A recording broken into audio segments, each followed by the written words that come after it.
And when you read Peter's life, that would be an interesting Bible. Just cut everything out except what Peter. It's panic time all the time. And Peter, I believe, had some areas, I think we actually see them in different places, of lack of forgiveness. There were some hurts that you see in Peter that were really pretty strong. Some of his actions indicate that. Remember, and we didn't go to this a while ago, where in chapter 16, Jesus says, well, I'm heading to Jerusalem to be killed. They're going to kill me. And here comes Peter, far be it for thee, Lord. And Jesus says to him, you're setting your mind on the concerns of man. I think you have to wonder if when they said man, if in the Greek there was some kind of nuance, and maybe it was in the Hebrew or the Aramaic, that Peter, you're setting your mind on you. This is one of the issues, bud. You're setting your mind on you and not on the things of God. Because I think that's really what was going on. Because it was about Peter. You're not going to know. Far be it for the. He says, you're a stumbling block. Get behind me, Satan. Okay? Now, again, we're not going into depth into all of this stuff. We're just there, and we see different things where Peter is in a panic about this stuff. And, in the Garden of Gethsemane, we're going to see it later on. But Peter is ready to fight, but then he takes off and runs. He's about his hide. He's not about the Lord. He's not about a God yet. That's not it. Now, he says yes, and I personally think that yes that he spoke to those that were fussing about the tax was spoken out of his fear. And I think in the fear, now I know I'm adding stuff in, but when you get this, you look at Peter, you go, wow, this guy had some real good hurts that he dealt with through his life. And he is willing to go and say, does your master pay the... I mean, somebody could come up to you, you go to IMI. Do the Davises pay taxes? Sure. You don't know. I mean, we may be stealing from the IRS all over the place. We're not. Please, we're not. But anyway, but out of fear, you don't want to look bad, and so you go, oh boy. Have y'all looked at our taxes lately? It's not something I bring down. I try not to anyway. I hate taxes. Anyway,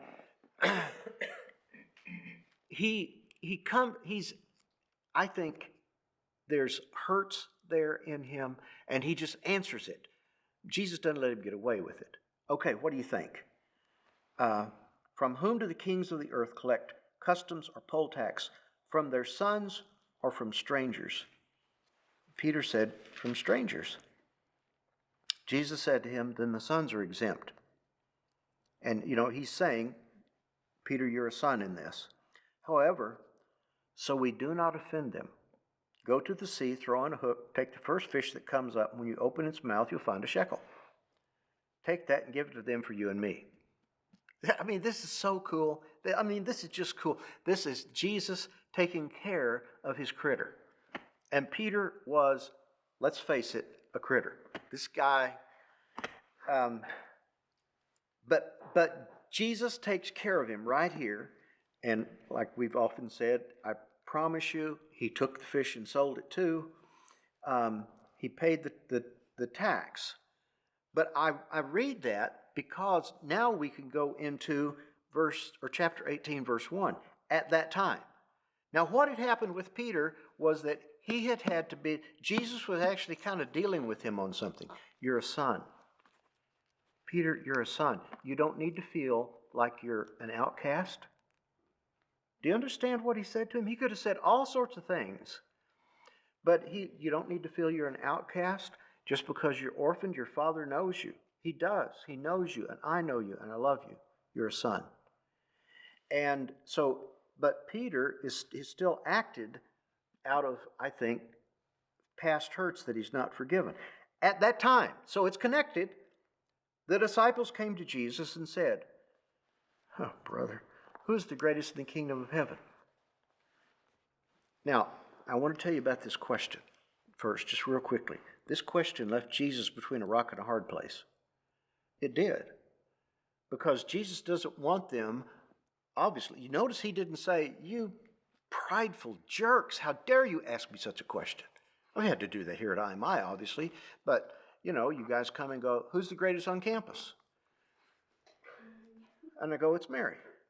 Oh, yes, I'm sorry. Well, who's second? Well, you're not. You're getting worse as time goes on. Leave. But he didn't do that to them. He calls a child and he says, unless you're converted like children, and we're not going to go into the humility thing. We've talked about this before. If you are like this child that came and humbled himself before everybody, and whoever receives one such child in my name receives me. I've often thought about this child. And that statement right there, no. We've got it. Verse 3, unless you're converted, become like children, you will not enter the kingdom of heaven. Now he is talking about the kingdom of heaven, but he's going to be talking about something else, because this chapter involves being focused on the kingdom of heaven. But in talking about the kingdom of heaven, it's talking about reconciliation. And in that reconciliation, it's talking about the kingdom and reconciliation and forgiveness. We left Peter in chapter 17 acting like, I've got hurts in my past. I want to protect my reputation. I want to protect the reputation of those that over me, so my reputation is protected. And at that time, they come to Jesus, the disciples, and go, "Who's the greatest?" And Jesus says, we're going to talk about the kingdom, we're going to talk about reconciliation, we're going to talk about humility, and we're going to talk about forgiveness. Unless you become like children, you will not enter the kingdom of heaven. Whoever then humbles himself as this child, he is the greatest in the kingdom of heaven. So he's caught between, you know what? They're acting like absolute jerks. Sorry. They're arrogant. And yet, remember, he just told us. No, he didn't tell us here. What has he said? If you want to be the greatest in the kingdom, what are we supposed to be? The servant of all.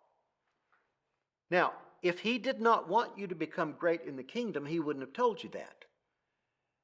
And if he really wanted you to be comfortable, he'd have told you something other than that.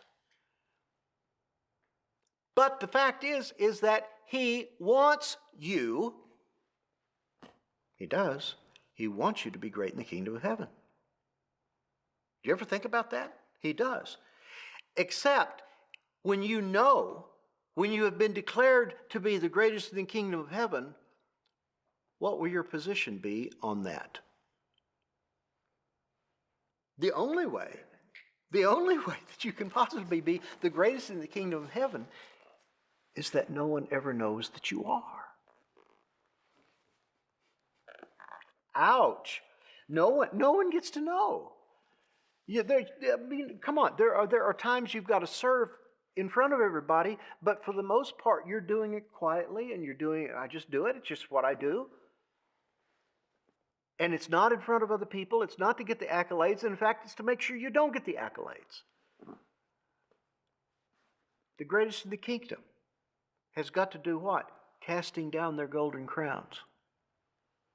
You may have crowned me as a king, but I refuse it. I simply will not take that. I know it's you, but the spirit inside me that you gave me, this time, it's not the woman that you gave me, it's the spirit that you gave me, makes me take this crown and go, no, I'm not going to take it. Get thee hence. Little King James lingo, didn't think I could speak it, but get thee hence. God, I'm not going to put up with that.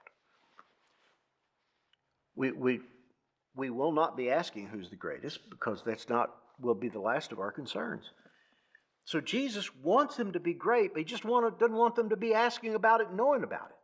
Not understanding that the two don't fit, but he wants every one of us, Why? He wants you to be the servant of all. He wants you to be great in the kingdom of heaven, but you don't aspire to be great in the kingdom of heaven. The aspiration is to be the servant of all. Man says, be the greatest. And God says, be the greatest. Okay? Let's move on. Yes. Whoever then humbles himself as this child, he is the greatest in the kingdom of heaven. Whoever receives one such child in my name receives me. Who receives one such child? I've often thought about this as I would be in Austin and pass somebody that was actually homeless, maybe disabled. There was a man that used to sit outside my office window, obviously either demonized, schizophrenic, or both, and would have conversations, and no one was there. He would be sitting at this little picnic table, and he would be having this conversation, and he would get his McDonald's meal and set a few things out there for whoever he was having the conversation with. He eventually stole their food, but he would, and he, as I'm looking at this person, probably drugs, alcohol, no matter what, very broken. God gave me lyrics to a song. Oh, baby Lord Jesus, the drunk in the streets. Picked a bad key, didn't I? Never looked so lonely or so lovely, and never looked so sweet.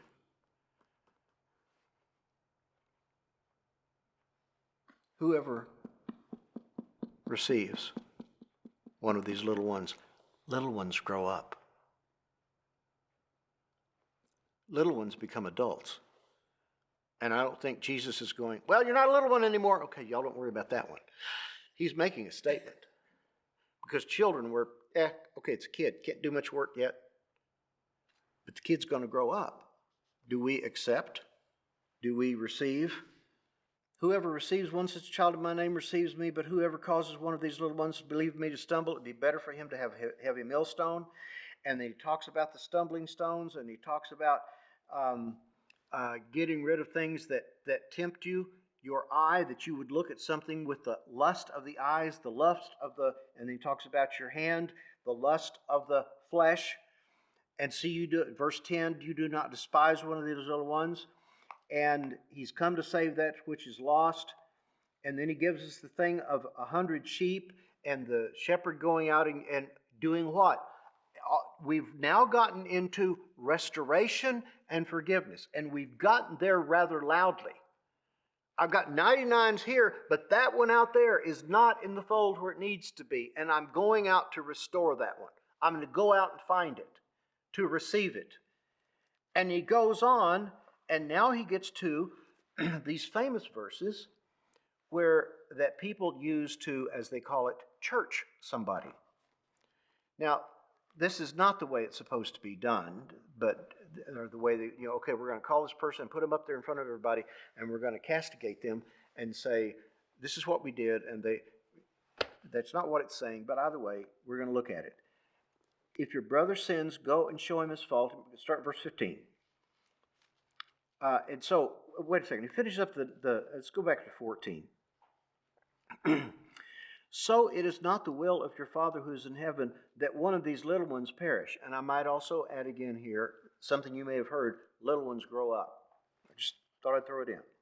So that little one he's talking about, it's not the will of your Father in heaven that little ones that grew up to be big ones should perish. If your brother sins, wait a second, stop. Wait, what? Excuse me, how did we get there? And we're Jesus, maybe you don't remember, but we're talking about the kingdom of heaven and us being great. And now you're talking about, first it's little kids, and then it's sheep. Come on. And now if your brother sins, You want to be great in the kingdom of heaven?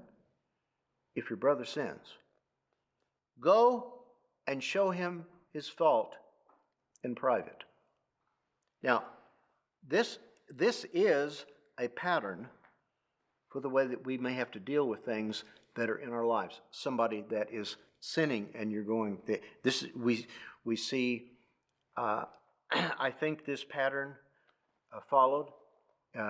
It's not given. We're not given a lot of detail, but with the man in 1 Corinthians, where Paul confronts the ecclesia there, and he says, "This man is living immorally with the fellow that was married to his father, and you're acting like it's not a big deal." And I think that they probably went to him in private. Went to him. We don't know, but we do know the end result was that what, and we're going to talk about the end. Let's go ahead and read it. You show him his fault in private. If he listens to you, you've won your brother. Restoration, forgiveness. 8:16. But if he does not listen to you, take one or two more with you, so that by the mouth of 2 or 3 witnesses every fact may be confirmed. Restoration and forgiveness. 17. If he refuses to listen to them, tell it to the ecclesia. Now that is not, we're going to stand you up in front of the church. That means that we go, folks, we hate to have to say what we're about to say, but if you remember Brother So-and-so, here's his picture. We got off the internet, or whatever, but here is this, and this man is living in an adulterous, immoral way. And one person did go to him, and then 3 or 4 witnesses. The witnesses, by the way, are not that you necessarily witness the sin. They are to witness how it is said. Did you go to them and say, because they may not have witnessed what's going on. They may not know that this person did. But so you take them, look, and what happens is one person knows it.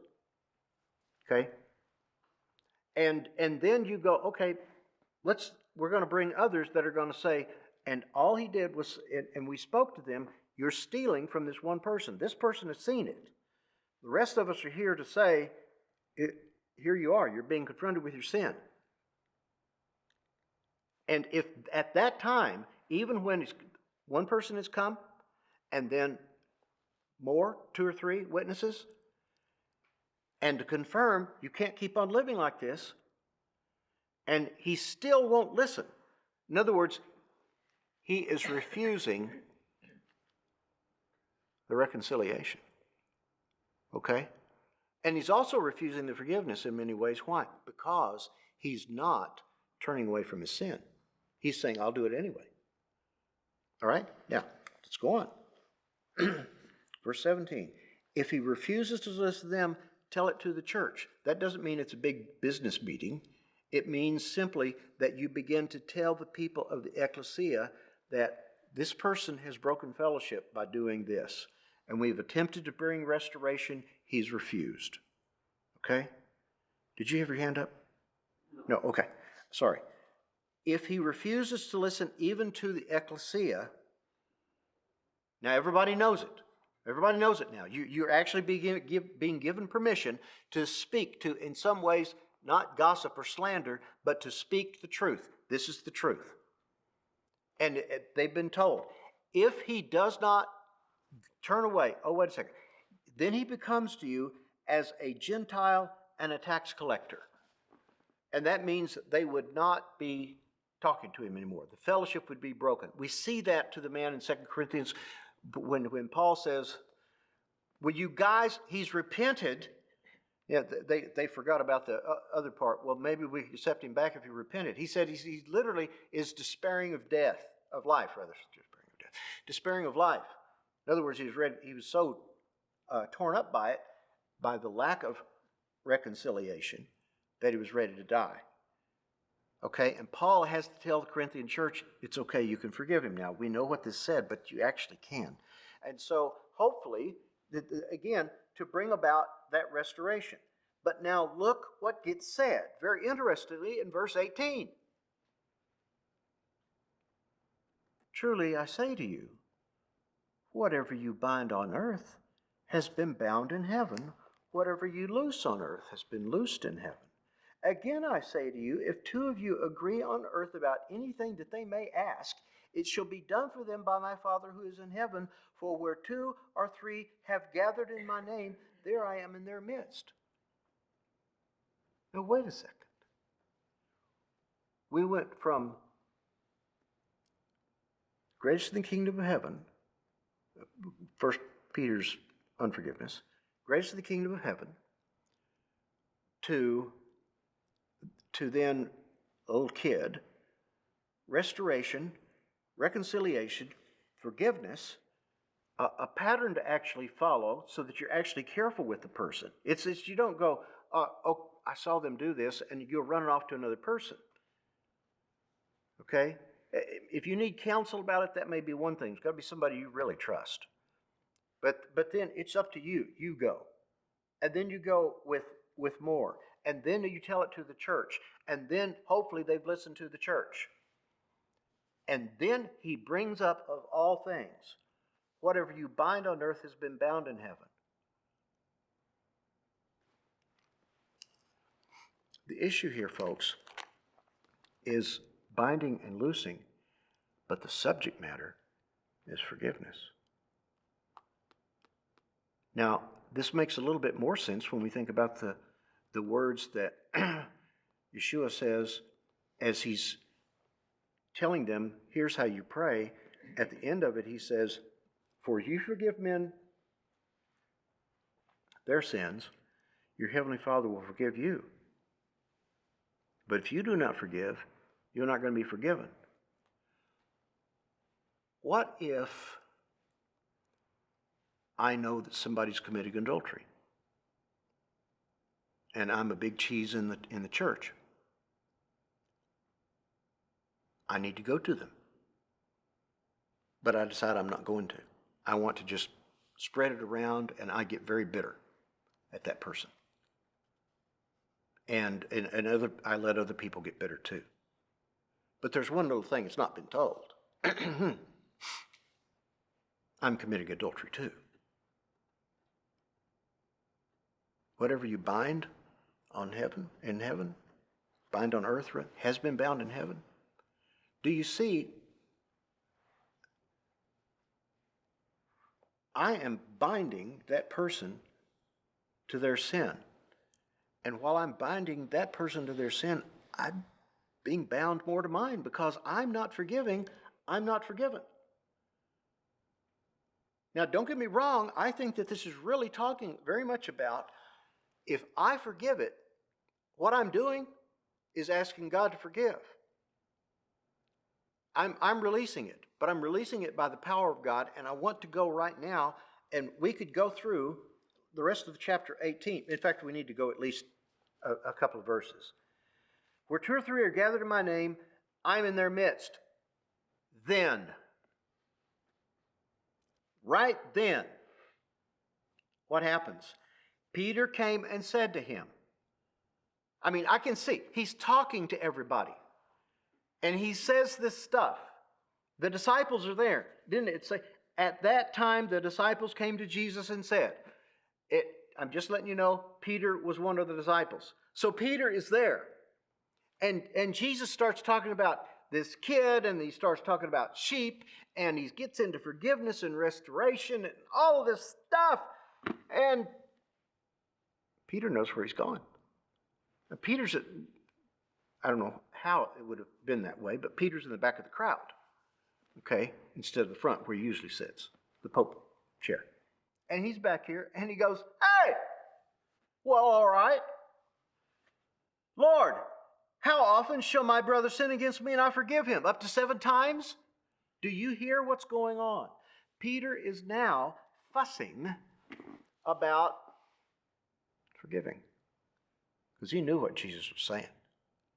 And what he is saying is, and by the way, this is the next layer of the onion. He's already been talking about binding and loosing. And now he's taken binding and loosing. Remember, he's been talking about forgiveness. Remember? Forgiveness? Um, you're forgiven to the man on the floor coming down through the roof. And now he's shifted over to talking about forgiveness, and he's talking about binding and loosing.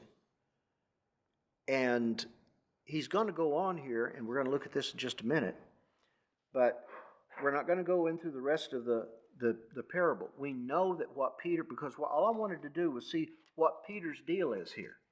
What Peter's deal here is that it's about forgiveness, and Peter has got some unforgiveness. The 7 times 70, and up to 7 times, and Jesus said no, 7 times 70. Wow. Or 70 times 7, I'm sorry. 70 times 7.